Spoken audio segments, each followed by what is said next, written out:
I was standing in the doorway of what used to be my childhood home, watching my son Max load the last box into his car. The floorboards creaked beneath my feet. Some were rotting through completely. Through the broken window behind me, I could see the overgrown garden where my mother used to grow roses. "Mom, you'll be fine here," Max said without looking at me, slamming the trunk shut. "It's not like you need much anyway. You've got the basics." "Max, please," I whispered, my voice breaking. "There's no running water. The roof leaks. I can't figure it out," he snapped, finally turning to face me. His eyes were cold, distant, eyes I didn't recognize anymore. "Sarah and I need that money for our new house. You understand, right? It's time you learn to take care of yourself instead of always depending on us." I stood there, frozen, as he got into his car. He didn't hug me. He didn't say goodbye.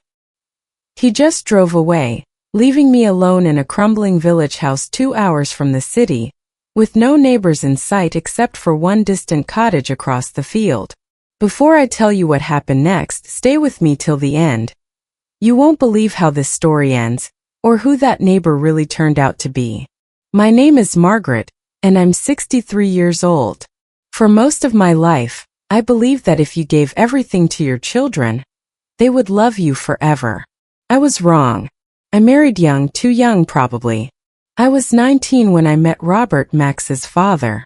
He was handsome, charming, and full of promises about the life we'd build together.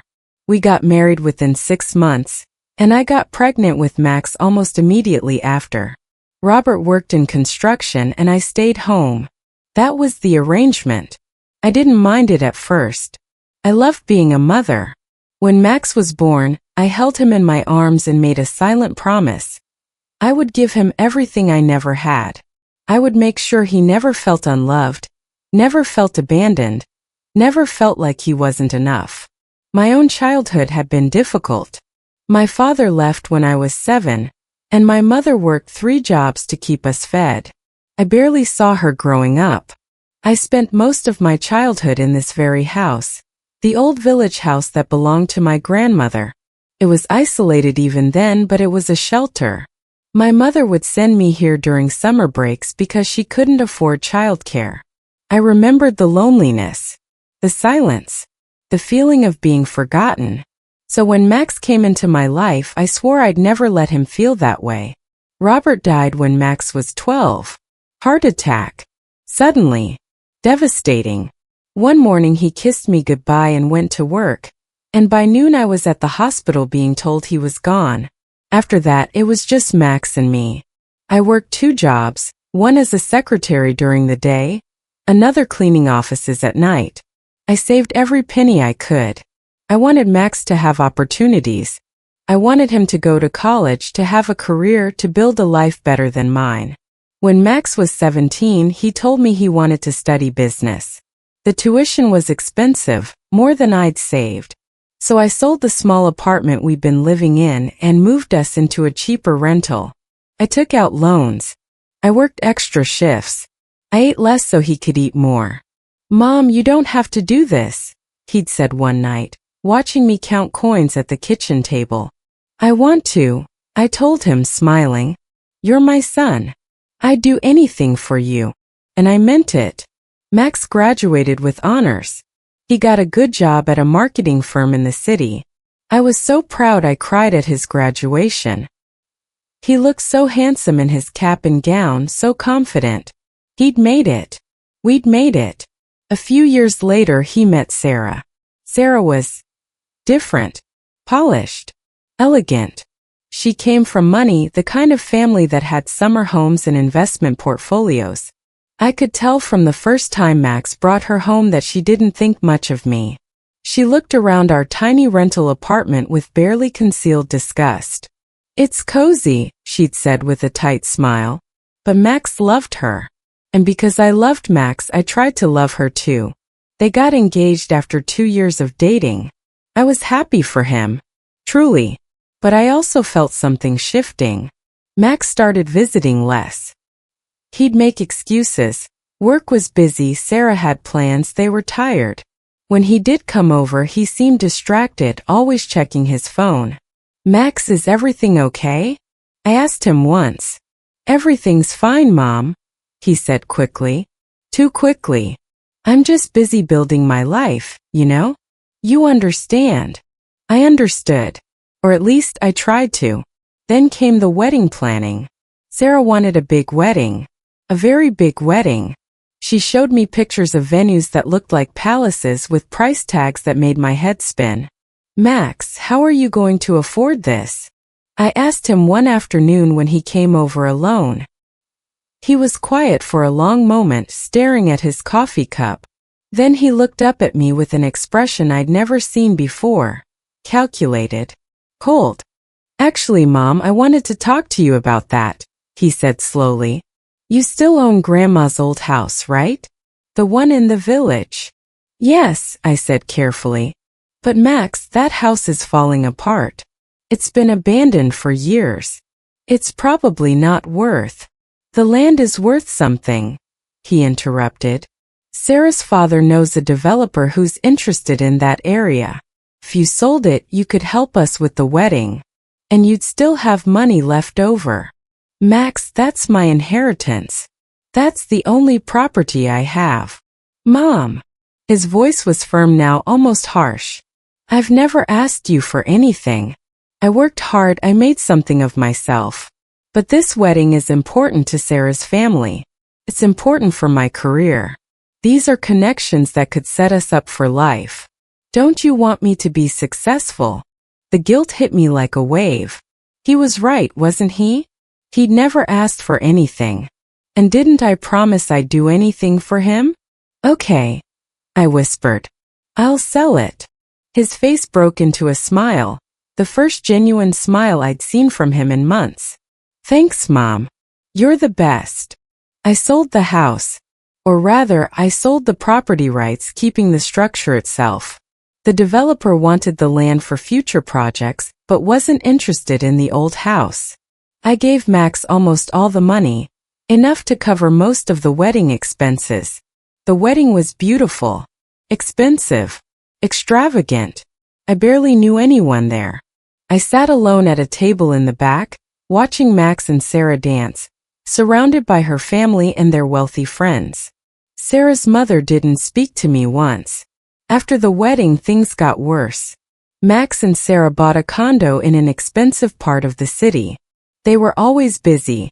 Dinners with her family, work events, couples trips. I'd call and leave messages that went unreturned for days. When Max did call back, conversations were brief, distracted. I'll visit soon, Mom. I promise. But he never did. Then, 3 months ago, everything collapsed. I lost my job. The company downsized, and at 63 I was one of the first to go. My savings were minimal. I'd given most of my money to Max over the years. The rent on my apartment was increasing, and I couldn't afford it anymore. I called Max, my hands shaking as I dialed. Max, I need help, I said when he finally answered. I lost my job and I can't pay rent. I was wondering if maybe I could stay with you and Sarah. Just temporarily until I find something. Mom, that's not possible, he said immediately. Sarah and I have our own lives. We can't have you living with us. It would be awkward. Max, please. I'm your mother. There was a long silence. Then, you still have Grandma's house, don't you? The building itself. My stomach dropped. Max, that house is uninhabitable. There's no electricity, no plumbing, the roof is caving in. It's shelter, Mom. Something. Look, Sarah and I are trying to buy a bigger house. We need to save money. I can't be supporting you financially right now. You need to figure this out on your own. You're a capable woman. You raised me by yourself, didn't you? Max. I have to go, Mom. I'll talk to you later. He hung up. 2 weeks later, I was evicted from my apartment. I had nowhere to go. No friends with room to spare, no family left except for Max. I called him again, desperate. Fine, he said with an exasperated sigh. I'll drive you to the village house. But Mom, you need to understand. I can't keep taking care of you. You're an adult. It's time you learn to be independent. And that's how I ended up here, standing in the doorway of a crumbling house, watching my only son drive away without looking back. The first night in the house was the longest of my life. I had a sleeping bag Max had thrown in the back of the car, an old one he'd used for camping trips years ago. I spread it out on the floor of what used to be the living room, trying to avoid the spots where the floorboards looked weakest. There was no electricity. I had a small battery-powered lantern that cast weak shadows on the peeling walls. Every sound made me jump. The creak of wood settling, the scratch of mice in the walls, the whistle of wind through the broken windows. I thought about my life. How had I gotten here? I'd done everything right, hadn't I? I'd sacrificed everything for my son. I'd worked myself to exhaustion, given him every opportunity, loved him unconditionally. And this was where it had led me. Abandoned in a house that was barely standing, in a village where no one knew my name. I cried that night. Deep, wrenching sobs that came from somewhere primal inside me. I cried for the years I'd lost, for the love I'd given that was never returned, for the mother I'd been and the son who'd forgotten her. The next morning I woke up stiff and cold. Through the cracked window, I could see the sun rising over the fields.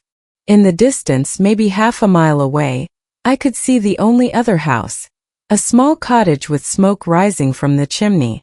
At least someone else lived out here. I spent the first few days trying to make the house livable.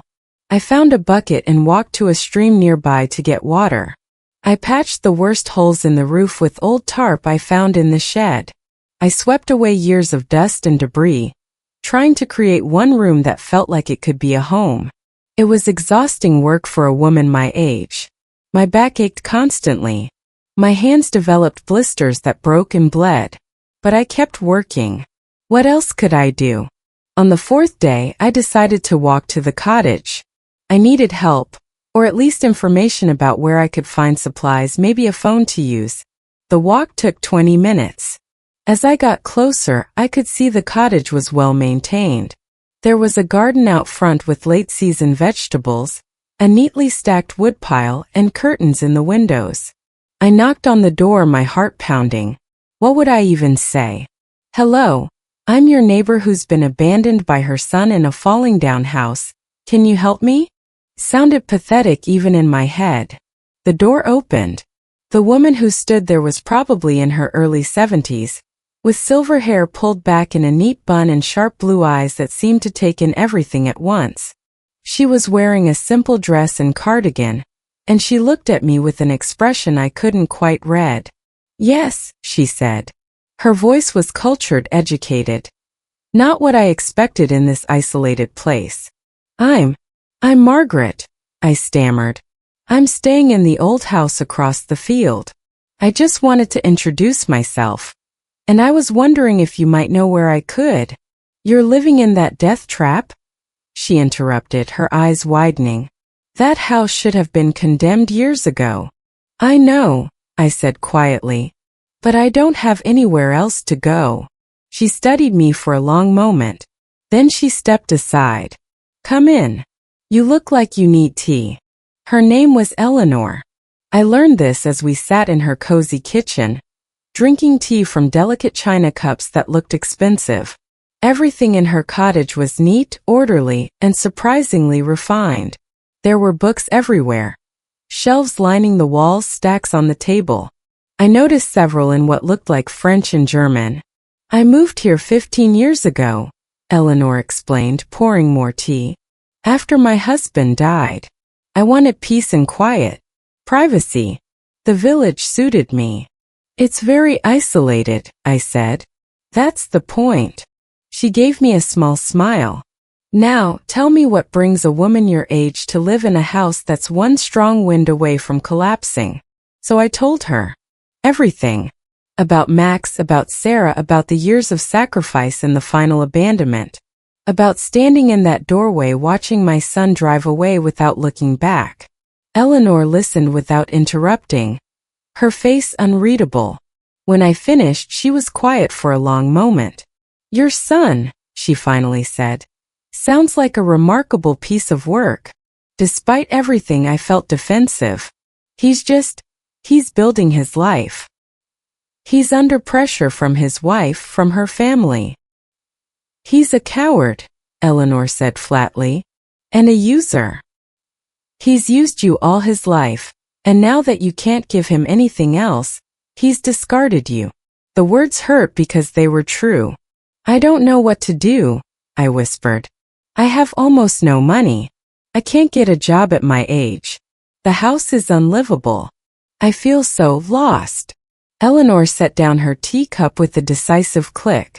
First, you're going to stop living in that house. The spare room here is empty. You'll stay with me until we figure things out. I couldn't possibly. You can and you will, she said firmly. Second, we're going to do something about your son. What do you mean? Her eyes gleamed with something that looked almost dangerous. Let me tell you something about myself, Margaret. Before I retired and moved here, I was a family court judge for 35 years. I've seen every kind of family dysfunction, every type of manipulation, every variety of elder abuse. And what your son did to you, that's textbook elder abandonment and financial exploitation. I stared at her. A judge. Retired, yes. But I still have connections. I still know the law. And more importantly, I still know people who owe me favors. She leaned forward. Tell me, Margaret, do you want justice? Or do you want to keep protecting the son who abandoned you? I thought about Max driving away. About the coldness in his eyes. About the years I'd spent sacrificing everything while he took it all as if it were his right. I want justice, I whispered. Eleanor smiled. Good. Then let's begin. What would you have done if you were in my place? If your own child had abandoned you like this, could you forgive them? Or would you fight back? Tell me in the comments, I really want to know because what happened next changed everything. The next few weeks living with Eleanor opened my eyes to everything I'd been blind to. She had me write down everything. Every time I'd given Max money, every sacrifice I'd made, every promise he'd broken. She called it building a case, though I wasn't sure yet what case we were building. Margaret, did you keep any records of the money you gave Max over the years? She asked one evening as we sat in her living room. Some, I said. I have bank statements, receipts. I saved everything because, I don't know. I guess I wanted to remember the help I'd given him. Good. We'll need those. What about the property sale? The house and land. I have the deed transfer, yes. And the records showing I gave him the money from the sale. Eleanor nodded, making notes in a leather-bound notebook. Did he ever pay you back for anything? The education costs? The wedding? No. He said he'd pay me back when he could, but he never did. And honestly, I never expected him to. He's my son. I wanted to help him. That generosity, Eleanor said quietly, is what users like him count on. They find someone with a good heart and they bleed them dry. Over meals, Eleanor would tell me stories from her years as a judge. Cases of children who'd stolen from their parents, who'd manipulated elderly relatives out of their homes and savings, who'd isolated their parents and left them with nothing. The law calls it elder financial abuse, she explained. It's more common than people think. Adult children convince themselves they're entitled to their parents' money, their parents' property. They rationalize it. I deserve this for putting up with them. Or they don't need it anyway. Or I'm their child, what's theirs is mine. But Max isn't a bad person, I said weakly. He's just misguided. Sarah has influenced him. Margaret. Eleanor set down her fork and looked at me directly. I'm going to tell you something difficult. Max is responsible for his own choices. Yes, his wife may have influenced him. But he's a grown man. He chose to take your money. He chose to abandon you in an uninhabitable house. He chose to ignore your calls. Those were his decisions. And he made them knowing exactly what he was doing. I wanted to argue, but I couldn't. Deep down, I knew she was right. One afternoon, Eleanor sat me down with her laptop. I want to show you something, she said. She pulled up a social media page, Max's page. I rarely looked at social media. I had an old account but barely used it. Now seeing Max's page, I felt physically ill. There were photos everywhere. Max and Sarah at expensive restaurants. Max and Sarah on a beach vacation in the Maldives. Max and Sarah at a luxury spa. Max standing in front of a house. A beautiful, enormous house with a sold sign in front of it. The caption read, "Dreams do come true." Sarah and I just closed on our dream home. So grateful for this next chapter. Hard work pays off. House with garden sparkles. The post was from 2 weeks ago. 2 weeks after he'd left me in that crumbling house, telling me he had no money to help me. He bought a house, I whispered. He told me he was saving money. He told me he couldn't help me because they needed to save for a house. But he already bought one. Eleanor's voice was gentle but firm. He lied to you, Margaret. He had the money to help you. He chose not to. He chose to leave you suffering while he and his wife lived in luxury. Do you see that now? Tears streamed down my face. Not tears of sadness anymore, but tears of anger. Real burning anger. He used the money I gave him, I said slowly. The money from selling my property. He used it for his house. Most likely, yes. I scrolled through more photos. Every picture showed wealth, luxury, happiness. There were comments from friends congratulating them. Sarah's mother had commented, "So proud of you both. You've worked so hard for this." Worked hard. They'd worked hard. With my money. With my sacrifice. In none of these photos was there any mention of me. No grateful to my mom, or couldn't have done this without my mother's support. I'd been erased from his life completely, as if I'd never existed. I want to confront him, I said suddenly. I want to call him and tell him I know. I want him to explain himself. Not yet, Eleanor said. First we prepare. Then we act. Trust me, Margaret. I've been doing this for a very long time. Justice done right requires patience. So I waited. And while I waited, Eleanor made phone calls. I didn't know who she was calling at first. She'd take her phone into another room and talk in low voices. But gradually, pieces started to come together. I spoke to a friend who specializes in elder law. She told me one morning, "She's interested in your case." My case? Margaret, what Max did to you isn't just morally wrong. It's potentially illegal. Elder financial abuse, coercion, abandonment. There are legal remedies. You mean sue him? The thought made me feel sick. He's my son. He's an adult who exploited and abandoned his mother. The law doesn't care about biology when abuse has occurred. But Eleanor wasn't just building a legal case. She was building something else too. One afternoon, a woman arrived at the cottage. She was younger, maybe in her 40s, professionally dressed. She introduced herself as Jennifer, a journalist. "Eleanor told me your story," Jennifer said gently.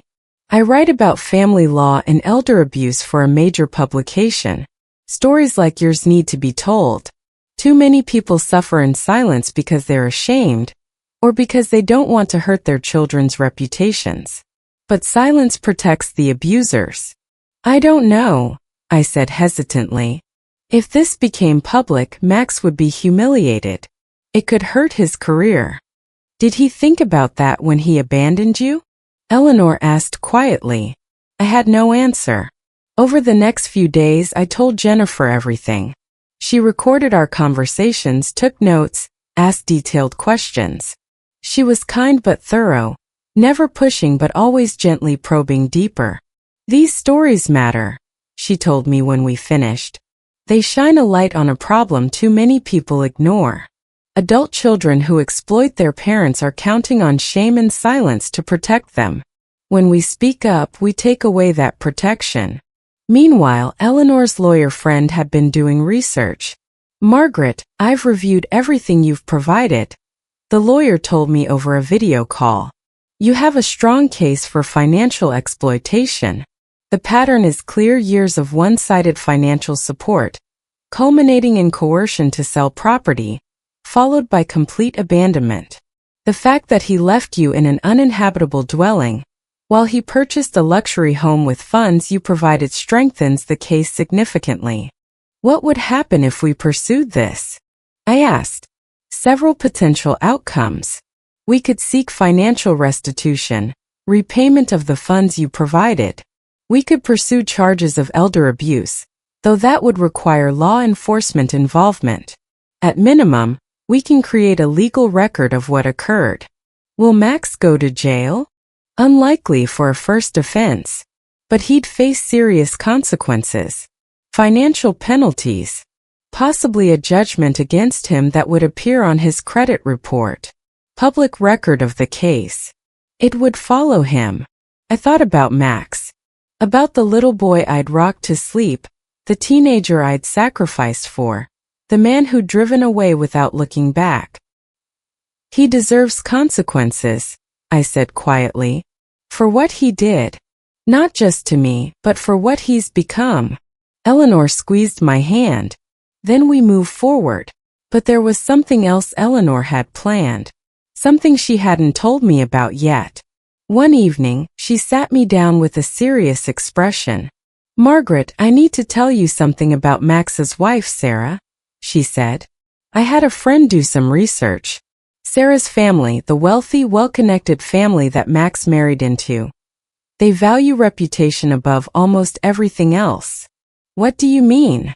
"I mean that Sarah's parents are prominent in their social circle. Her father is on several corporate boards. They belong to exclusive clubs, attend high-profile charity events. Their reputation is everything to them." "How does that help us?" Eleanor smiled slightly. "Because Jennifer's article is going to be published in a major news outlet. It will include Max and Sarah's names, their photos, the details of what they did.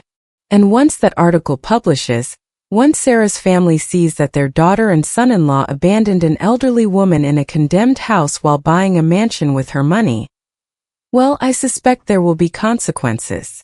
"You mean Sarah's family will turn on them?"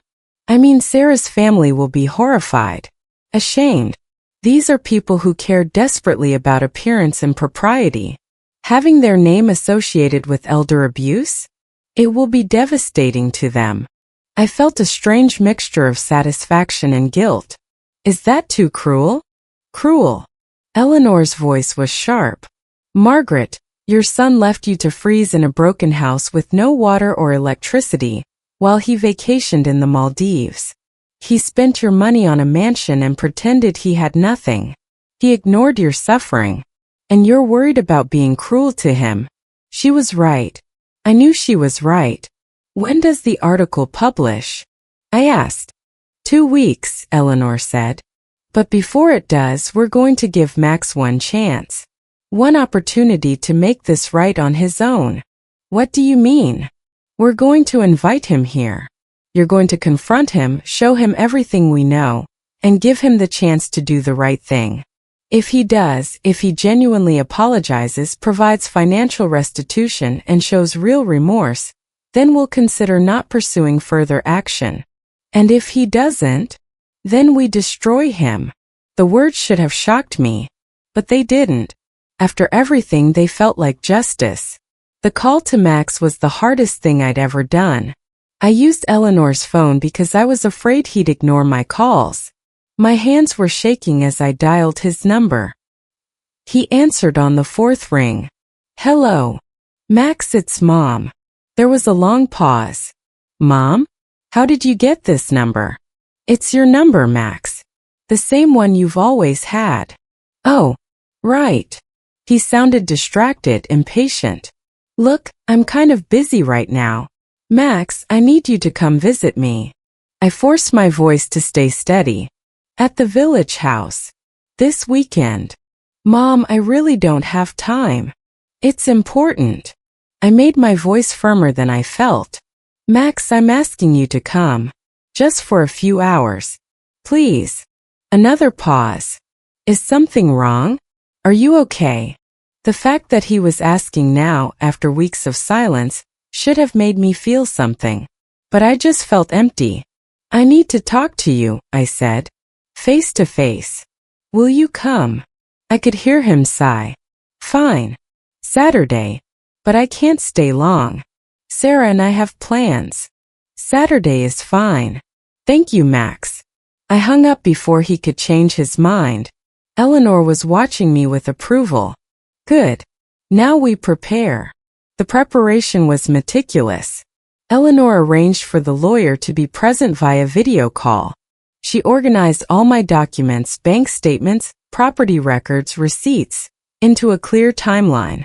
She had printouts of Max's social media posts, the photos of his new house, the vacation pictures. When he arrives, Eleanor instructed, you're going to show him everything. Make him see exactly what he's done. Give him the opportunity to take responsibility. But Margaret, she looked at me seriously, you need to be prepared for the possibility that he won't. Some people are so deep in their own selfishness that they can't see it. They'll make excuses, blame others, refuse to accept responsibility. What do I do if he does that? Then you let me handle it. Saturday arrived cold and gray. I'd moved back into the old house temporarily. Eleanor thought it was important for Max to see where he'd left me. We'd cleaned one room enough to be presentable, but the decay was still obvious. The broken windows, the holes in the roof, the rotting floorboards. At 11 o'clock, I heard a car pull up outside. Through the window, I watched Max get out. He was wearing expensive clothes, a designer jacket, polished shoes. He looked around at the house with an expression of distaste, as if he'd forgotten how bad it was. He knocked on the door. I opened it. For a moment, we just looked at each other. He looked good, healthy, well-fed, successful. I wondered what he saw when he looked at me. Did he see how much weight I'd lost? How tired I looked? Hi, Mom, he said awkwardly. Come in, Max. He stepped inside, his nose wrinkling at the musty smell. You're still here? I thought maybe you'd have fixed the place up by now. Fixed it up, I repeated slowly. With what money, Max? He shrugged. I don't know. I figured you'd find a way. Eleanor emerged from the back room. Max jumped slightly. Who are you? He asked. I'm Eleanor, she said coolly. Margaret's neighbor. And a retired family court judge. I saw Max's expression change, confusion followed by the first flicker of unease. A judge, he said. Why is a judge here? Sit down, Max, I said quietly. We need to talk. He sat reluctantly on one of the old chairs. I remained standing, Eleanor beside me. Max, I began, my voice trembling slightly. Do you know how long I've been living here? A few weeks. He shifted uncomfortably. Look, Mom, I know it's not ideal.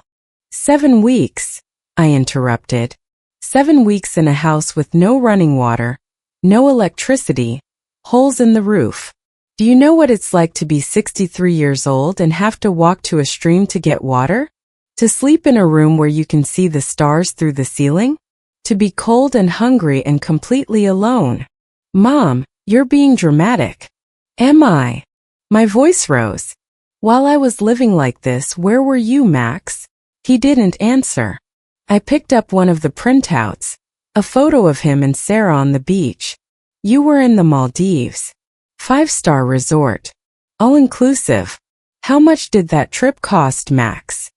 That was Sarah's parents paid for. And this. I held up another photo. Your new house. Your dream home. How much was that, Max? $500,000. More. His face was reddening. That's not we worked hard for. You worked hard. I slammed the papers down on the table. Let me tell you about hard work. Max, hard work is raising a child alone after your husband dies. Hard work is doing 2 jobs so your son can go to college. Hard work is selling the only property you own so your son can have a fancy wedding. That's hard work. Mom, I gave you everything. I was shouting now, years of suppressed pain and anger flooding out. I sacrificed my entire life for you. I went without food so you could eat. I worked until my body ached so you could have opportunities. I gave you every penny I had. And how did you repay me? You abandoned me in a broken house and told me to figure it out myself. I didn't abandon you. Yes, you did. The words echoed in the small room. You drove away without looking back. You didn't call. You didn't check if I was okay. You didn't care if I was cold or hungry or alone. You took my money and you left me here to die. The last words broke on a sob. I was crying now, not gentle tears but harsh, wrenching sobs. Max sat frozen, his face pale. Eleanor stepped forward. Her voice was cold, controlled. Max, your mother has documented everything. Every dollar she gave you over the years. The property sale. The money transfer. We have bank records, receipts, witness statements. We have screenshots of your social media showing you living in luxury, while your mother suffered. We have photographs of this house documenting the conditions she's been living in. What are you saying? Max's voice was barely a whisper. I'm saying that what you did constitutes elder financial abuse under the law. It's a crime, Max. We have enough evidence to press charges. You can't. I didn't do anything illegal. You coerced an elderly woman into selling her property and giving you the proceeds. You then abandoned her in uninhabitable housing while using those funds for your own benefit. That's textbook financial exploitation and elder abandonment. Max turned to me, his eyes wide. Mom, you wouldn't actually press charges against me. I looked at my son, at this stranger with Max's face. I don't know, I said honestly. I don't know what I'm going to do. But I know what you need to do. What? You need to make this right. You need to repay me every penny I gave you. You need to find me proper housing. You need to apologize, really apologize, not just say the words but mean them. And you need to become the man I raised you to be instead of the selfish stranger you've become. Max's mouth opened and closed. The money is tied up in the house. I can't just. Then sell the house, Eleanor said flatly. We just bought it. Sarah would. Sarah has nothing to do with this, I said. This is between you and me. You're my son. And I'm asking you, begging you to do the right thing. For a moment I saw something flicker in his eyes. Shame? Regret? I couldn't tell. Then his expression hardened. I can't believe this, he said, standing up. I gave you shelter. This house might not be perfect, but it's something. And now you're threatening to sue me? To press charges? After everything after everything you've done? I stared at him in disbelief. Max, what have you done for me? Name one thing you've done for me in the last 5 years that didn't benefit you. He couldn't. He stood there, opening and closing his mouth, but no words came out. Max, I said softly, I love you. I will always love you because you're my son. But I don't like who you've become. And I won't let you treat me this way anymore. This is insane, he said, his voice rising. You're being manipulated by this woman, he pointed at Eleanor, who doesn't even know me. She's putting ideas in your head, making you think I'm some kind of monster. I don't need Eleanor to tell me what you've done, I said firmly. I lived it. I felt it. Every cold night in this house, every moment of hunger, every time I called and you didn't answer. I felt all of it. Max's face twisted with something ugly. You know what, Mom? Maybe I did leave you here. Maybe I didn't help you. But you know why? Because I'm tired. I'm tired of you always needing something, always being this weight around my neck. My whole life it's been poor Mom, she sacrificed so much, we have to take care of her. Well, I'm done. I'm done feeling guilty. I'm done owing you. The words hit like physical blows. Eleanor's voice cut through the silence. Get out. Max turned to her. Excuse me. I said get out. You've shown exactly who you are. Your mother gave you a chance to make this right, and instead you've confirmed every terrible thing we suspected about you. So leave. Now. Before I call the police and have you removed for trespassing. Trespassing? This is my mother's house. Actually, Eleanor said coldly, your mother is staying with me. This property is abandoned. You have no legal right to be here. Leave. Max looked at me, his eyes pleading. Mom, you can't seriously. Leave, Max. My voice was steady now, despite the tears still streaming down my face. I have nothing more to say to you. He stared at me for a long moment. Then he shook his head. You're going to regret this. When you end up with nothing, when this, he gestured at Eleanor. This stranger is done using you for whatever sick game she's playing, you'll realize what you've lost. What I've lost. I laughed, a harsh sound with no humor in it. Max, I've already lost everything. You made sure of that. He turned and walked out, slamming the door behind him. Through the window, I watched him get in his car and drive away, tires kicking up dust. I collapsed into the chair, my body shaking.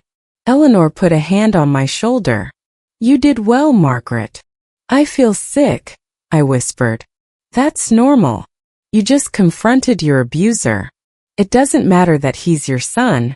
What he did to you was abuse. Your body is processing trauma. He really doesn't see it, does he? He really thinks he's the victim. Most abusers do, Eleanor said quietly. They rewrite history in their minds until they're the hero of every story. They convince themselves their cruelty was justified, even necessary. It's how they live with themselves. I looked around the broken room, this place Max had left me to suffer. Then I looked at Eleanor. This woman who owed me nothing but had given me everything. What happens now? I asked. Eleanor's smile was sharp. Now? Now we show him what happens when you abandon someone who has powerful friends. The next day, Eleanor made a phone call. I listened from the kitchen as she spoke in her clear, authoritative voice. Jennifer? It's Eleanor. Yes, we had the confrontation. No, he didn't take responsibility. In fact, he was worse than we anticipated, showed absolutely no remorse. Yes, I think it's time to move forward with publication. And the timing? Let's aim for this Friday. Yes, I know it's quick, but I want it out before he has time to cover his tracks or craft a narrative. Perfect. I'll send you the final documents today. She hung up and came back to where I was sitting. The article publishes Friday, she said. Jennifer's editor is very interested. Apparently stories like this get significant engagement. It will run in their weekend edition, both print and online. I'm scared, I admitted. What if Max is right? What if I'm making a mistake? Eleanor sat down across from me. Margaret, let me tell you what will happen if you do nothing. Max will continue living his comfortable life, never facing consequences for what he did. He'll probably do the same thing to someone else someday. Maybe Sarah's parents when they get old, maybe his own children if he has them. Abusers don't stop unless they're forced to stop. But if you go through with this, you send a message. Not just to Max, but to everyone who thinks they can exploit and abandon their parents without consequences. Will the article really make a difference? Oh yes, Eleanor said with certainty. Sarah's family moves in circles where reputation is everything. When their friends see this article, when it circulates on social media, when people at their country club start whispering, trust me, there will be consequences. Over the next few days, I lived in a strange state of anticipation and dread. Eleanor kept me busy. We worked in her garden. She taught me how to use her computer better. We cooked meals together. She was helping me remember who I was before I became only Max's mother. On Thursday night, Jennifer called. Margaret, the article is going live tomorrow morning at 6 a.m., she said. I wanted you to hear the title before it publishes. We're calling it, The Son Who Left His Mother in Ruins. One woman's story of family betrayal and financial abuse. My stomach clenched. That's direct. It needs to be. This story is important. We're not naming Max in the headline, but his name is in the article along with Sarah's. We've included photos of the house, screenshots of his social media posts showing the luxury purchases. The contrast is stark and undeniable. Has Max seen it? Not yet. But he will tomorrow. Margaret, I want to prepare you. Once this goes live, things are going to move quickly. The story might get picked up by other outlets. There will probably be social media attention. Are you ready for that? Was I ready? I didn't know. But I knew I couldn't go back. I'm ready, I said. Friday morning I woke up early. Eleanor was already awake, sitting at her kitchen table with her laptop open. It's live, she said quietly. I came to look over her shoulder. There it was, the article with a photo of the ruined house as the header image. My story laid out in stark detail for the world to see. I started reading. Jennifer had written it beautifully, compassionate but unflinching. She'd included quotes from me, from Eleanor, legal expert commentary about elder abuse. She'd contrasted photos of the house with screenshots from Max's social media. The evidence was damning. How many people have seen it? I asked. It's been live for 30 minutes, and it already has 2,000 shares on social media. Eleanor refreshed the page. Now 2,500. Margaret, this is going viral. My phone, the basic cell phone Eleanor had bought me, started ringing. Unknown number. Don't answer, Eleanor advised. It's probably a reporter. They'll want comments. Not yet. The phone rang 17 times in the next hour. Then at 8:47 a.m. I got a text from Max. What the hell did you do? My phone is exploding. Sarah is hysterica. Her parents are furious. How could you do this to me? Call me now. I showed the text to Eleanor. Don't respond, she said. Let him panic.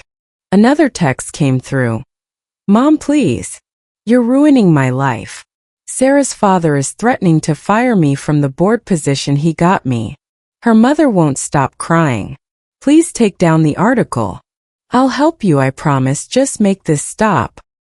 He'll help you now, Eleanor noted dryly. Now that there are consequences.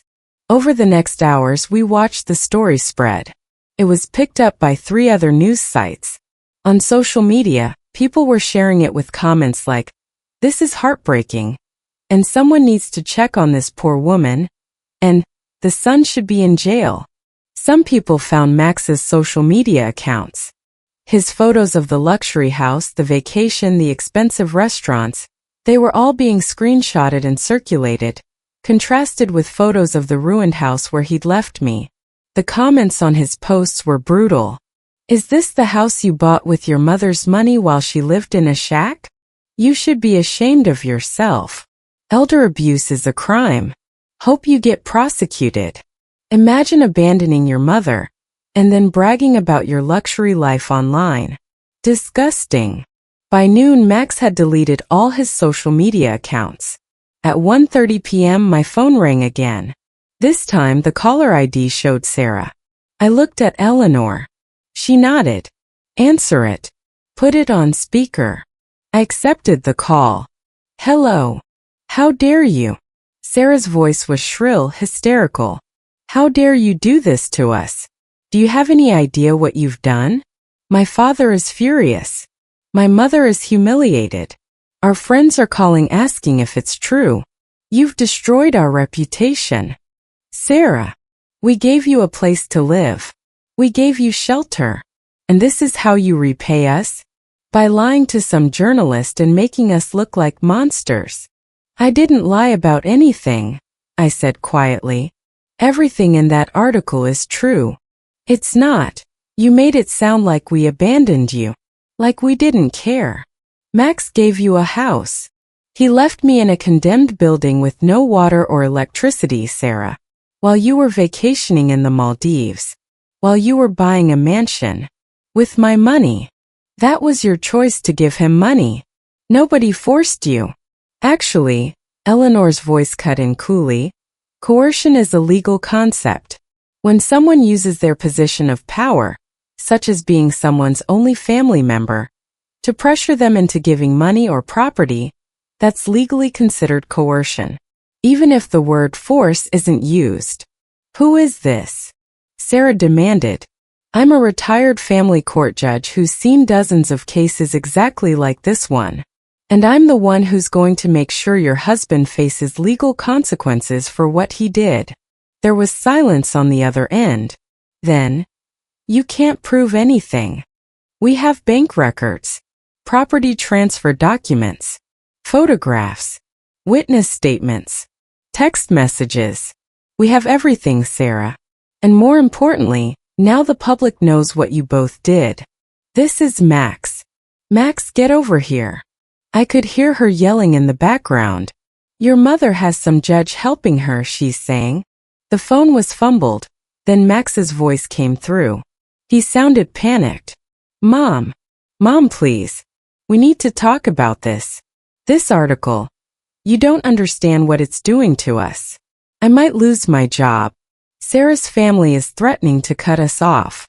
Her father says he's disgusted by me. Please, we can work this out. Just tell them to take down the article. Tell them. I repeated. Max, I don't control the press. The article is out there. The truth is out there. It's not the truth. You made it sound so much worse than it was. Did I? Tell me what I got wrong, Max. Did you not take my money? Did you not leave me in that house? Did you not buy a mansion while I suffered? It wasn't like that. I was going to help you eventually, I just needed time. You had 7 weeks, I said. 7 weeks where you didn't call, didn't check on me, didn't care if I was alive or dead. How much time did you need, Max? Mom, please. His voice cracked. I'm sorry. I'm so sorry. I didn't realize I should have helped you.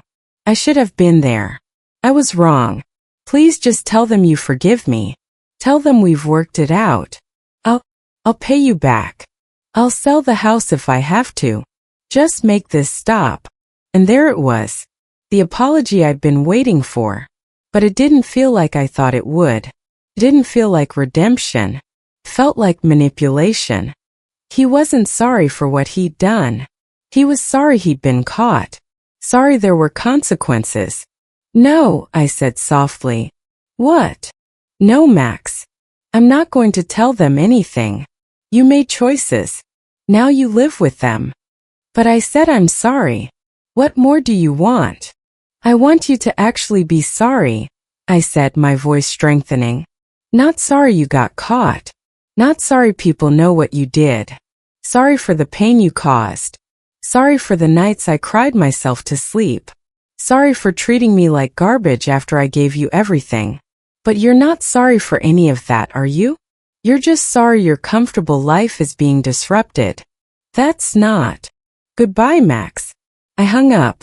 My hands were shaking, but I felt something I hadn't felt in years, powerful. Eleanor squeezed my shoulder. Well done. The phone immediately started ringing again. I turned it off. What happens now? I asked. Now, Eleanor said, we wait and watch. We didn't have to wait long. By evening, the story had been picked up by national news outlets. One major network even sent a crew to the village, asking to interview me. Eleanor handled them, explaining that I wasn't ready to speak publicly, but might be willing to do so in the future. The network did a segment anyway, showing the ruined house, talking about elder abuse statistics, interviewing legal experts about the case. Max and Sarah weren't named on air, but everyone reading the original article knew who the story was about. On Saturday morning, Eleanor got a phone call from her lawyer friend. Eleanor, you're not going to believe this, the lawyer said, her voice excited. I've been contacted by the district attorney's office. They saw the article and they're interested in investigating. This could actually lead to criminal charges. Eleanor put the call on speaker so I could hear. Criminal charges? I repeated. I thought you said that was unlikely. It usually is, the lawyer explained. But the publicity around this case has made it impossible to ignore. The DA is facing public pressure to act. They're talking about charges of elder financial exploitation and potentially criminal abandonment. If they move forward, Max could face serious consequences. Fines, restitution orders, possibly even jail time. I felt dizzy. Jail? It's possible. For a first offense, more likely he'd get probation and mandated restitution. But it would be a criminal record. It would follow him forever. Part of me felt sick. But another part, a part I'd been suppressing for 7 weeks, felt satisfied. On Sunday, another call came. This time from someone unexpected. Mrs. Margaret? This is Linda Chan, Sarah's mother. I looked at Eleanor with wide eyes. She gestured for me to answer. Yes, I said carefully. I'm calling to apologize. Her voice was formal, stiff. I had no idea what Max had done to you. My daughter. She didn't tell us the full story. When we saw the article, when we saw the photographs, I was horrified. I see. I want you to know that my husband and I are deeply ashamed. We raised Sarah to value family and compassion. What she and Max did is unacceptable. We've told them both that unless they make immediate restitution and a public apology, we will be cutting them off financially and socially. You're cutting them off? They've embarrassed our family. More importantly, they've committed an act of elder abuse. I worked in social services for 20 years before I retired, Mrs. Margaret. I've seen what happens when adult children exploit their parents. I never imagined my own daughter would be capable of such cruelty. Her voice was cold, businesslike. This wasn't a warm reconciliation. This was a woman protecting her family's reputation. What do Max and Sarah say about this? I asked. They're desperate. Max is terrified of criminal charges. Sarah's terrified of being disowned. They've asked me to call you, to beg you to drop the matter. And you're doing it? There was a pause. No, actually. I'm calling to tell you that I support whatever decision you make. If you want to pursue charges, you have my full support. If you want restitution, I'll personally ensure they pay every penny. But what I won't do is ask you to forgive them before they've actually atoned. I was stunned. Why are you doing this?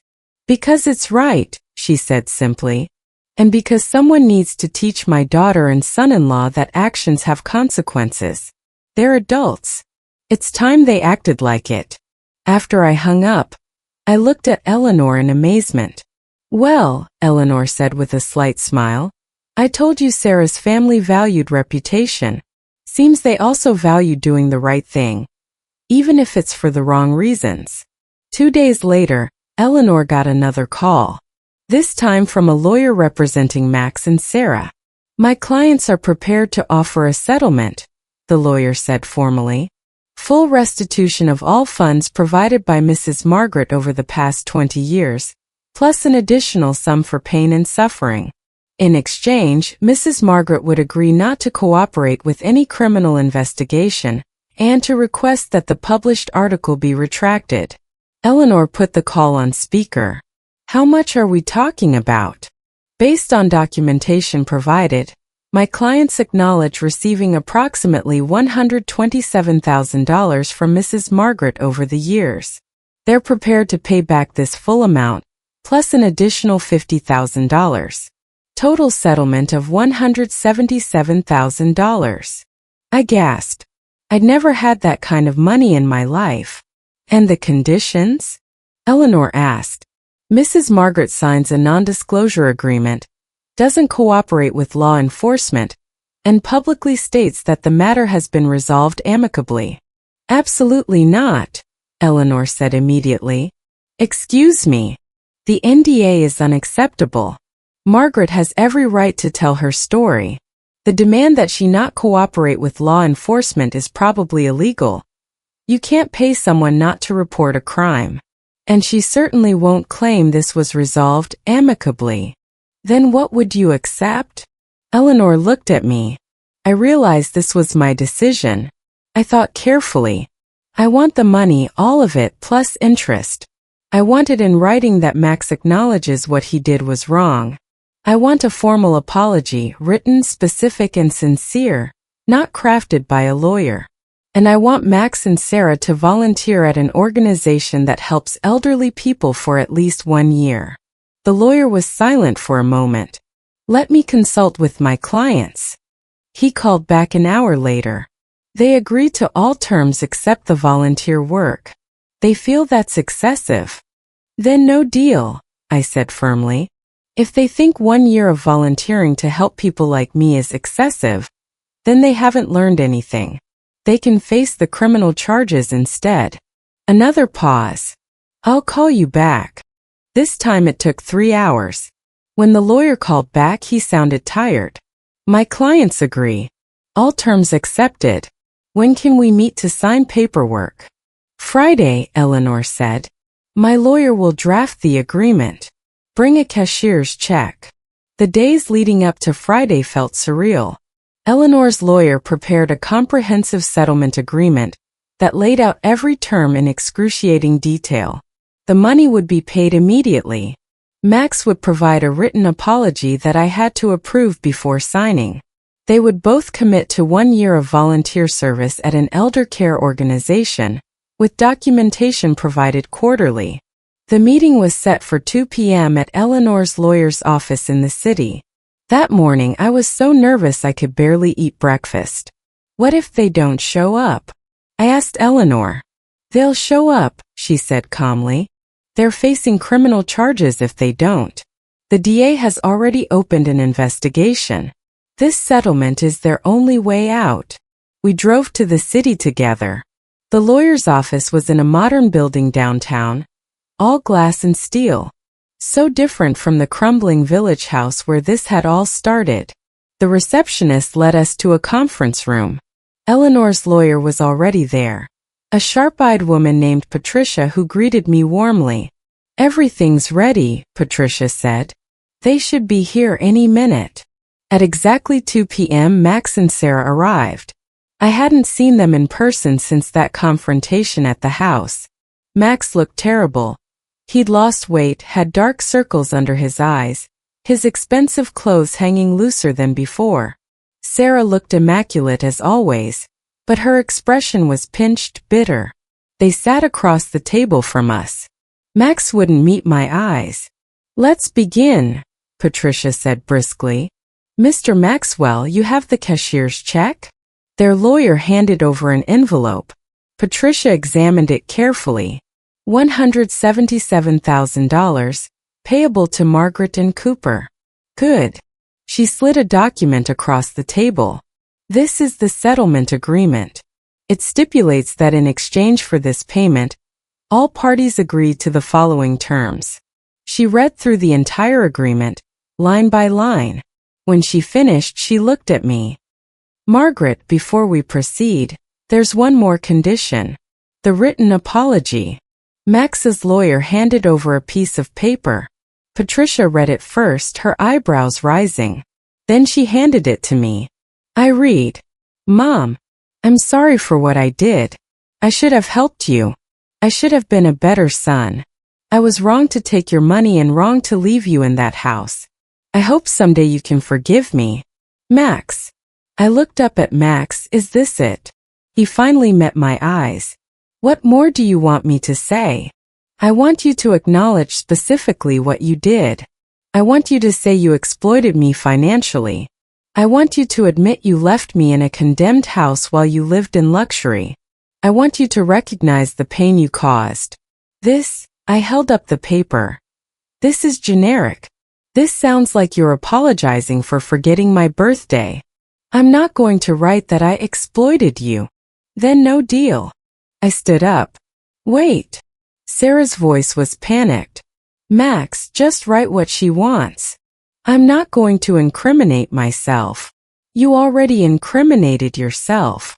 Sarah snapped. It's all over the internet. The DA is investigating. Just write the damn apology so we can end this. Max stared at her, then at me. His face was red, his jaw clenched. Fine, he spat. He grabbed a piece of paper and started writing furiously. 5 minutes later, he shoved the paper across the table. I read, Mom, I am writing to acknowledge and apologize for my actions over the past several years, culminating in the events of this past September. I acknowledge that I repeatedly accepted substantial financial support from you, over $127,000 in total, including funds you provided by selling property that was your only significant asset. I accepted this money knowing you had limited means and that providing it caused you financial hardship. I acknowledge that when you lost your job and housing, I did not provide adequate support. Instead, I left you in a house that was not suitable for habitation. A house with no running water, no electricity, and significant structural damage. I did this knowing you had no other options and no resources. I acknowledge that while you were living in these conditions, I used funds you had provided to purchase a luxury home and take expensive vacations. I did not check on your welfare during this time. I ignored your calls and dismissed your need for help.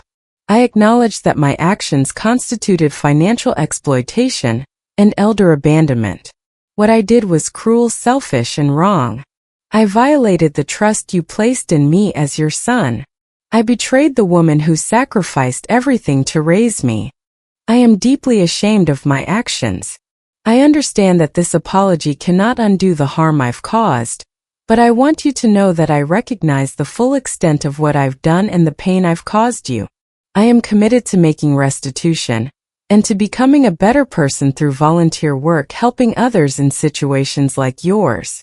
I hope that someday, after I've shown through my actions that I've changed, you might be willing to have some form of relationship with me again. But I understand if that day never comes. I know I don't deserve your forgiveness. I'm truly sorry, Mom. Max. I read it twice. My hands were shaking. It wasn't perfect, but it was real. I could feel the pain in every word, the genuine shame. This wasn't written by a lawyer. This was written by my son, finally understanding what he'd done. This is acceptable, I said quietly. Patricia notarized both copies of the apology and the settlement agreement. Max and Sarah signed. I signed. It was done. As we were gathering our things to leave, Max spoke quietly. Mom. I looked at him. I really am sorry, he said. His eyes were red, wet.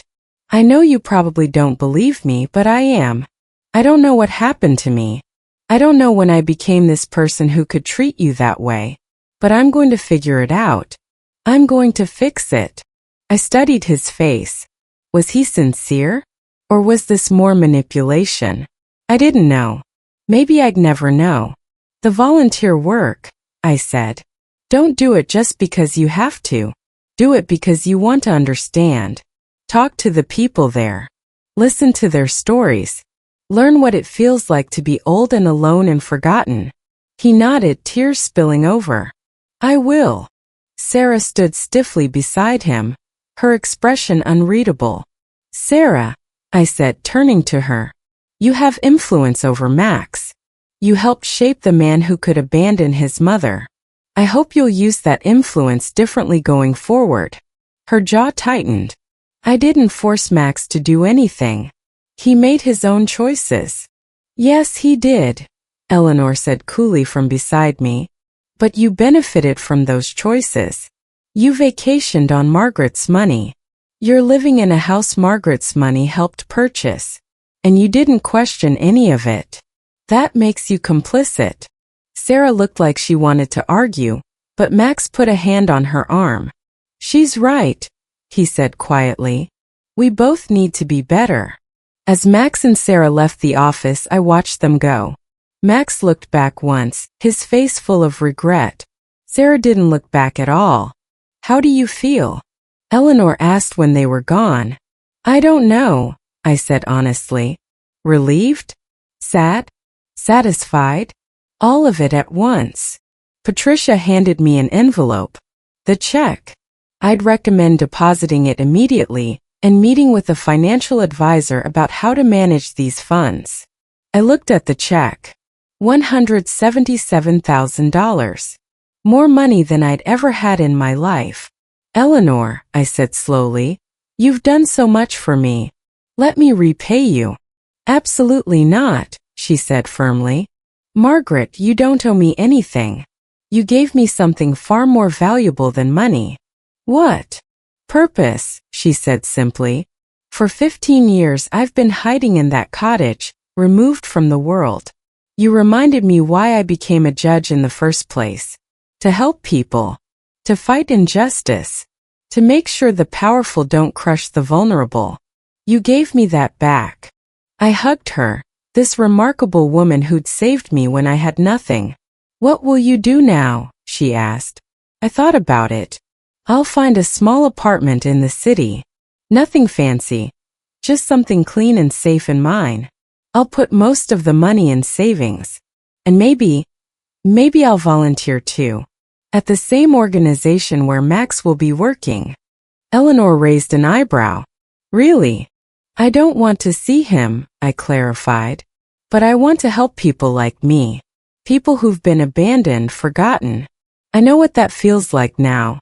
Maybe I can make a difference. Eleanor smiled. I think that's a wonderful idea. 3 months later, I stood in my new apartment, looking out the window at the city below. It wasn't much. A one-bedroom on the 3rd floor of an older building. But it had heating that worked. Running water. Electricity. Windows that closed properly. A kitchen where I could cook meals. Felt like a palace. I'd furnished it simply with items from thrift stores and a few new pieces. There was a comfortable chair by the window where I'd sit in the mornings with coffee, watching the world wake up. Bookshelves Eleanor had helped me build. A small table where I ate dinner every night. It was mine.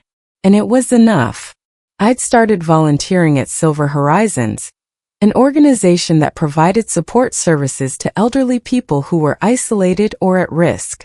3 days a week, I'd go in and visit people in their homes, bringing groceries, helping with bills, just talking and listening. So many of them had stories like mine. Children who'd forgotten them. Family who'd exploited them. Systems that had failed them. You understand.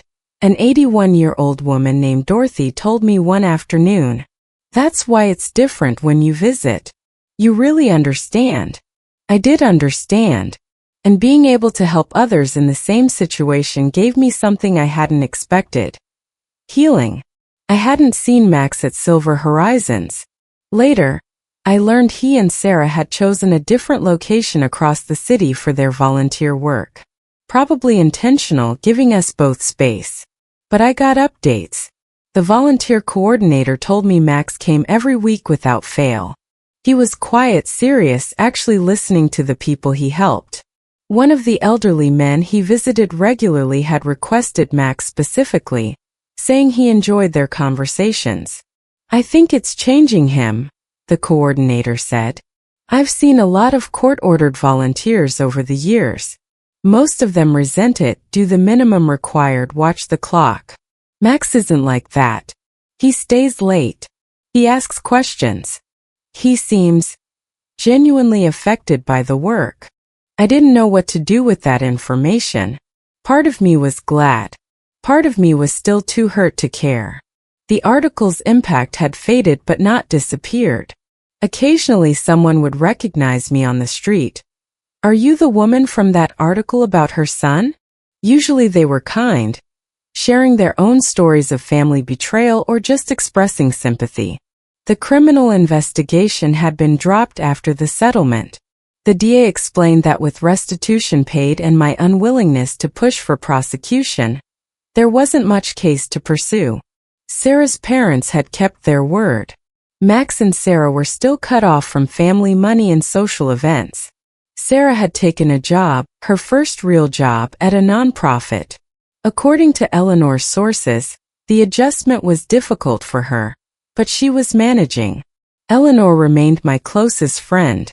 We had dinner together once a week, alternating between her cottage and my apartment. She'd become a mentor, teaching me about financial management, legal rights, self-advocacy. But more than that, she'd become the family I'd thought I'd lost. "You saved my life," I told her one evening over dinner at her place. "No," she said firmly. "I gave you tools. You saved your own life. You found your strength and you fought back. That was all you, Margaret." On the 4-month anniversary of moving into my apartment, I received a letter. My address was handwritten on the envelope. Inside was a card, simple, not expensive.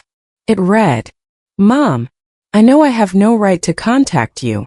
I'm not asking for anything or expecting a response. I just wanted you to know that I've been thinking about you constantly. Volunteering at Silver Horizons has opened my eyes to so much. I meet people every week who remind me of you, people who gave everything to their families and got nothing back. Listening to their stories, I see myself in their children's cruelty. It's like looking in a mirror and hating what I see. I'm in therapy now, working through why I became the person who could hurt you. It's not an excuse, there is no excuse, but I'm trying to understand so I can change. I don't know if you'll ever want to see me or speak to me again. I wouldn't blame you if you didn't. But I want you to know that I think about you every day. I hope you're well. I hope you're happy. You deserve happiness after everything you've been through. Everything I put you through. I love you. I know I have no right to say that after how I treated you, but it's true. And I'm sorrier than I'll ever be able to express. Max." I read the letter 3 times, sitting at my kitchen table. Then I folded it carefully and put it in a drawer. I wasn't ready to respond. Maybe I never would be. But I kept the letter. 5 months after the settlement, I got a call from Patricia, Eleanor's lawyer. "Margaret, I have some news," she said. "You know how your story inspired people? Well, someone was inspired to act. A donor who read the article has established a legal fund specifically to help elderly people who've been financially exploited by family members. They're calling it the Margaret Cooper Fund. They want you to be involved, maybe serve on the advisory board." I was speechless. "A fund? Named after me?" "Your story mattered, Margaret. It shined a light on a problem people usually suffer through in silence. This donor wants to make sure other people have access to the kind of help Eleanor was able to provide you." "Who's the donor?" "They want to remain anonymous. But they've committed $2 million to start the fund. $2 million. To help people like me. Because I've been brave enough to tell my story." "Yes," I said, my voice shaking. "Yes, I'd be honored to be involved." Life developed a new rhythm. Apartment volunteer work, weekly dinners with Eleanor, monthly meetings for the Margaret Cooper Fund. Slowly, carefully, I was building a life that was mine, not defined by being Max's mother, but by being Margaret. A person with value, with purpose, with dignity. I made friends at Silver Horizons, other volunteers, some of the people I helped. I took a class at the community center on watercolor painting, something I'd always wanted to try but never had time for. I read books. I took walks. I learned to enjoy my own company. 8 months after everything began, I received another letter from Max. This one was thicker, multiple pages. I almost didn't open it, but curiosity won. "Mom, I'm writing this after finishing my first year of volunteering at Silver Horizons. I wanted to share something with you. There's a man I've been visiting named Robert. He's 79, lives alone, has 2 daughters who haven't spoken to him in 5 years. They cut him off after he refused to co-sign a loan they wanted. He told me, I gave them everything growing up, but the one time I said no, I became dead to them." Listening to him talk about his daughters, I heard the same pain I imagine you felt about me. The confusion about where things went wrong. The grief of losing a child who's still alive. One day, Robert asked me why I volunteered. I told him the truth, that I'd done to my mother what his daughters did to him, that I was trying to understand, to change, to atone. He was quiet for a long time. Then he said, "The fact that you're here means you're not too far gone. My daughters will never understand what they did. They'll never feel remorse. But you do. That's something. I don't know if he's right. I don't know if feeling remorse is enough when the damage is already done. But I'm trying, Mom. I'm really trying to become someone worthy of the sacrifices you made. Sarah and I are in counseling together. She's changing too. I think being cut off from her family's money forced her to see things differently. She got a job helping seniors navigate Medicare enrollment. She comes home some days crying about the elderly people she meets who are confused and alone. This could have been your mother, she says. We put our house on the market. We're moving to something smaller, more modest. We don't need that much space, and we don't need to live in that house that was built on your suffering. I'm not asking for forgiveness. I know I don't deserve it. I just wanted you to know that your son, the boy you raised with so much love, he's still in here somewhere. And I'm fighting every day to find him again. I love you, Max. This time, after reading the letter, I picked up the phone. I called Eleanor first. I got another letter from Max. And I think I might be ready to see him. Not to reconcile. Not to go back to how things were. But maybe to talk. To see if the change is real. What changed your mind?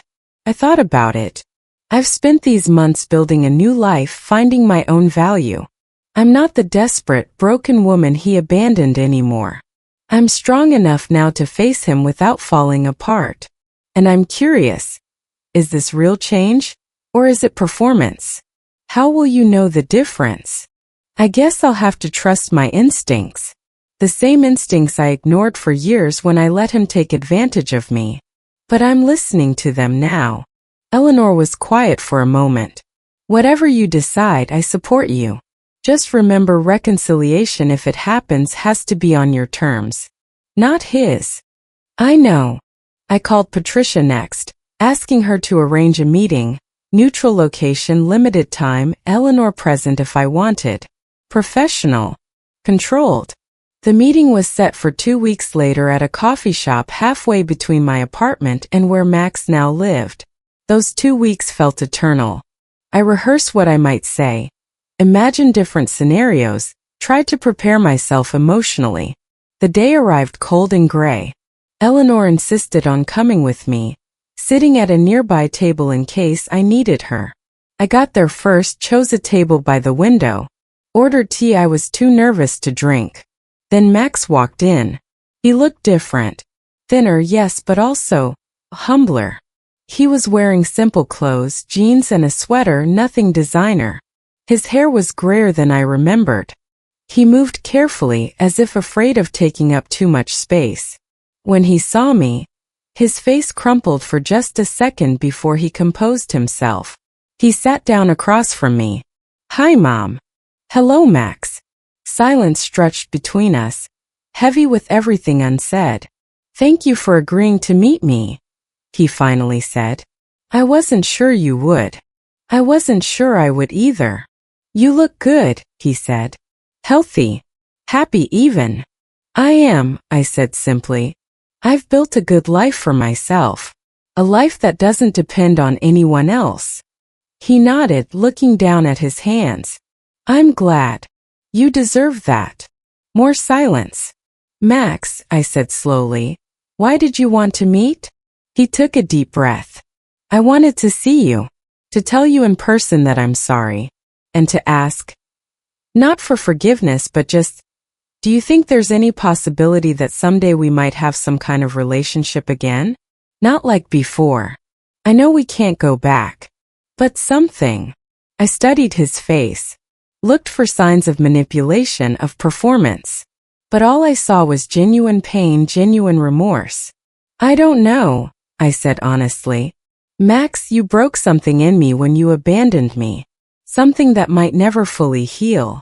Every time I think about that night, watching you drive away, I don't know if I can get past that." "I understand." His voice was thick. "I hate myself for what I did to you. Every single day I hate myself for it." "Don't," I said quietly. "Don't hate yourself. That's not useful. Instead, use that energy to be better, to help other people, to make sure no one else does what you did. He looked up surprised. I've been volunteering too, I continued. At Silver Horizons. Different location than yours, but same work. And you know what I've learned? Everyone makes mistakes. Some people make terrible, devastating mistakes. What matters is what they do after. What am I supposed to do? He asked, his voice almost pleading. Tell me how to fix this. You can't fix it, Max.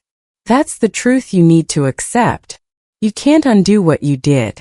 You can't give me back those 7 weeks of suffering. You can't erase the betrayal. But you can be better going forward. You can help other people.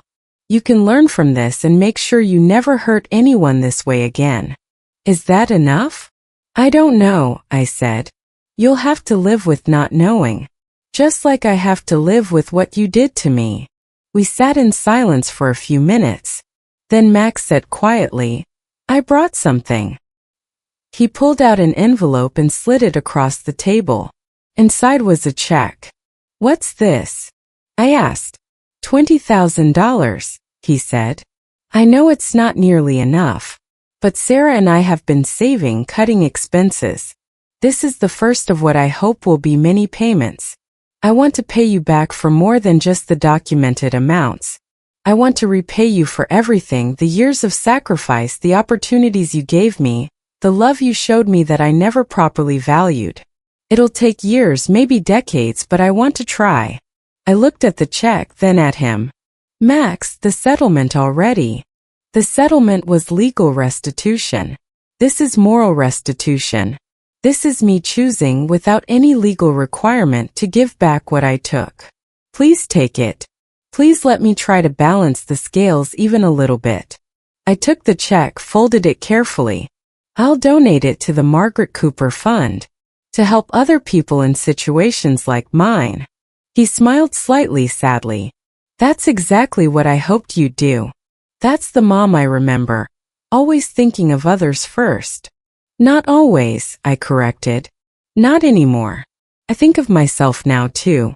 I've learned that self-care isn't selfish. Good, he said. You should. You should have been doing that all along instead of sacrificing everything for me. We talked for another hour. Carefully, cautiously.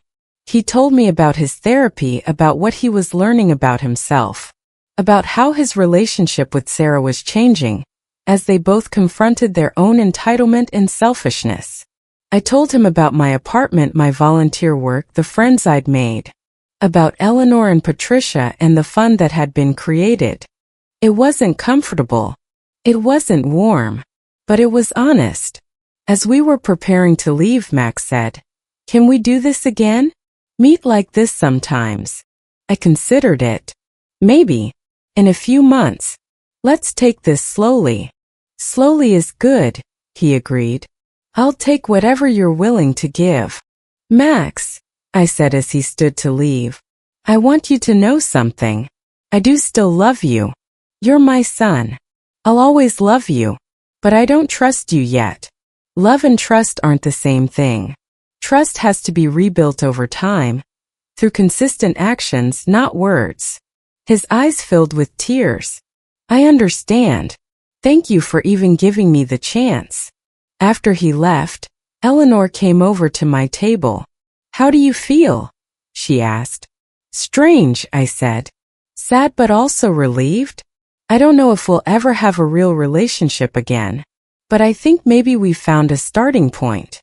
That's all you can ask for, Eleanor said. The rest will unfold as it's meant to. That was 2 years ago. Today I'm 65 years old. I live in my modest apartment that I love. I volunteer 3 days a week at Silver Horizons. I serve on the advisory board for the Margaret Cooper Fund, which has helped over 50 elderly people pursue legal action against family members who exploited them. Eleanor is still my closest friend. We have dinner together every week, take trips together sometimes. She's teaching me to play chess, and I'm teaching her to paint. Max and I meet every few months. The relationship is different now. There's a distance that wasn't there before, a carefulness. He's continued making payments, has continued his volunteer work, has continued therapy. I see real change in him, but I also know the damage can never be fully repaired. Sarah sends me cards on my birthday and holidays. We're not close, but we're civil. She works full-time now at the Senior Services nonprofit and seems genuinely committed to the work. Last month, Max told me that Robert, the elderly man he'd been visiting for 2 years, had passed away. Max was devastated. At the funeral, Robert's daughters showed up, crying, claiming to have loved their father. Max confronted them. "Where were you?" he asked them. "Where were you when he was alive and alone? You don't get to cry now. You don't get to pretend you cared." Robert's daughters were furious, but Max didn't back down. Later he called me. "I finally understood," he said. "I finally really understood what I did to you. Seeing those women crying over a father they'd abandoned, pretending to grieve. That's what I would have done if something had happened to you during those 7 weeks. I would have shown up, cried at your funeral, acted like a devoted son. But it would have been a lie. And everyone would have believed it because they wouldn't have known the truth. But you know the truth now," I said quietly. "That's what matters. I think about my journey often. How I went from a broken woman abandoned in a crumbling house to someone strong, independent, and purposeful. How I learned to value myself, to demand respect, to fight for justice. Eleanor says I'm an inspiration, but I don't feel like one. I feel like someone who survived. Someone who had the incredible luck of having a neighbor who was a retired judge and had the skills to help me fight back. That's why the Margaret Cooper Fund is so important to me. Most people in my situation don't have an Eleanor. They don't have someone with legal knowledge and connections who can help them. They suffer in silence, ashamed to admit their own children have betrayed them. The fund provides free legal services, connects people with resources, helps them understand their rights. In 2 years, we've recovered over $3 million for elderly people who were exploited by family members. We've filed criminal charges in 12 cases. We've gotten restraining orders, power of attorney revocations, guardianship transfers. We're changing lives. And every time I hear a story of someone getting justice, getting their dignity back, I think of that night I watched Max drive away. I think of how powerless I felt, how worthless. I'll never feel that way again. So let me ask you, what would you have done in my place? If your child, the person you sacrificed everything for, abandoned you when you needed them most, could you forgive them? Would you fight back? Would you want justice or reconciliation? There's no right answer. Every person's journey is different. But I want you to know that if you're in a situation like mine, you're not alone. Elder abuse is real. Financial exploitation by family members is real. And you deserve better. You deserve to be treated with dignity and respect, no matter your age. You deserve to have your sacrifices acknowledged, not exploited. You deserve justice. And if no one has told you this lately, you matter. Your life has value. Your story deserves to be heard. It wasn't comfortable. It wasn't warm. But it was honest. As we were preparing to leave, Max said, "Can we do this again? Meet like this sometimes." I considered it. "Maybe. In a few months. Let's take this slowly." "Slowly is good," he agreed. "I'll take whatever you're willing to give." "Max," I said as he stood to leave, "I want you to know something. I do still love you. You're my son. I'll always love you. But I don't trust you yet. Love and trust aren't the same thing. Trust has to be rebuilt over time, through consistent actions, not words."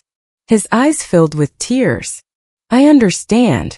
Thank you for even giving me the chance." After he left, Eleanor came over to my table. "How do you feel?" she asked. "Strange," I said. "Sad but also relieved. I don't know if we'll ever have a real relationship again. But I think maybe we found a starting point." "That's all you can ask for," Eleanor said.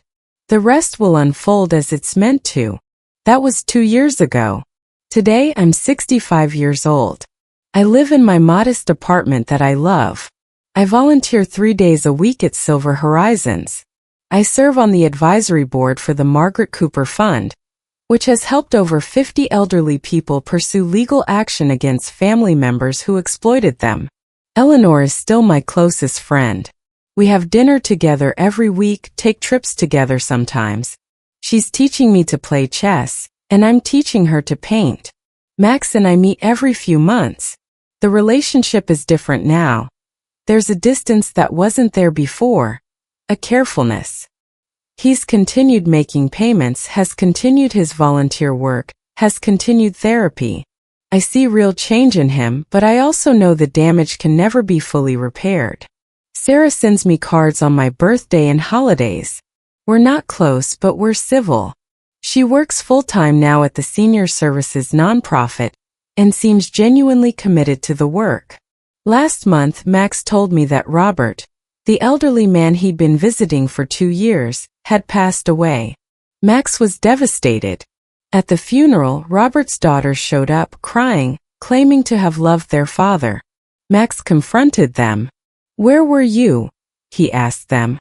"Where were you when he was alive and alone? You don't get to cry now.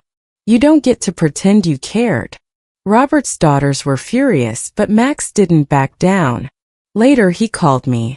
"I finally understood," he said. "I finally really understood what I did to you. Seeing those women crying over a father they'd abandoned, pretending to grieve. That's what I would have done if something had happened to you during those 7 weeks. I would have shown up, cried at your funeral, acted like a devoted son. But it would have been a lie. And everyone would have believed it because they wouldn't have known the truth. But you know the truth now," I said quietly. "That's what matters. I think about my journey often. How I went from a broken woman abandoned in a crumbling house to someone strong, independent, and purposeful. How I learned to value myself, to demand respect, to fight for justice. Eleanor says I'm an inspiration, but I don't feel like one. I feel like someone who survived. Someone who had the incredible luck of having a neighbor who was a retired judge and had the skills to help me fight back. That's why the Margaret Cooper Fund is so important to me. Most people in my situation don't have an Eleanor. They don't have someone with legal knowledge and connections who can help them. They suffer in silence, ashamed to admit their own children have betrayed them. The fund provides free legal services, connects people with resources, helps them understand their rights. In 2 years, we've recovered over $3 million for elderly people who were exploited by family members. We've filed criminal charges in 12 cases. We've gotten restraining orders, power of attorney revocations, guardianship transfers. We're changing lives. And every time I hear a story of someone getting justice, getting their dignity back, I think of that night I watched Max drive away. I think of how powerless I felt, how worthless. I'll never feel that way again. So let me ask you, what would you have done in my place? If your child, the person you sacrificed everything for, abandoned you when you needed them most, could you forgive them? Would you fight back? Would you want justice or reconciliation? There's no right answer. Every person's journey is different. But I want you to know that if you're in a situation like mine, you're not alone. Elder abuse is real. Financial exploitation by family members is real. And you deserve better. You deserve to be treated with dignity and respect, no matter your age. You deserve to have your sacrifices acknowledged, not exploited. You deserve justice. And if no one has told you this lately, you matter. Your life has value. Your story deserves to be heard.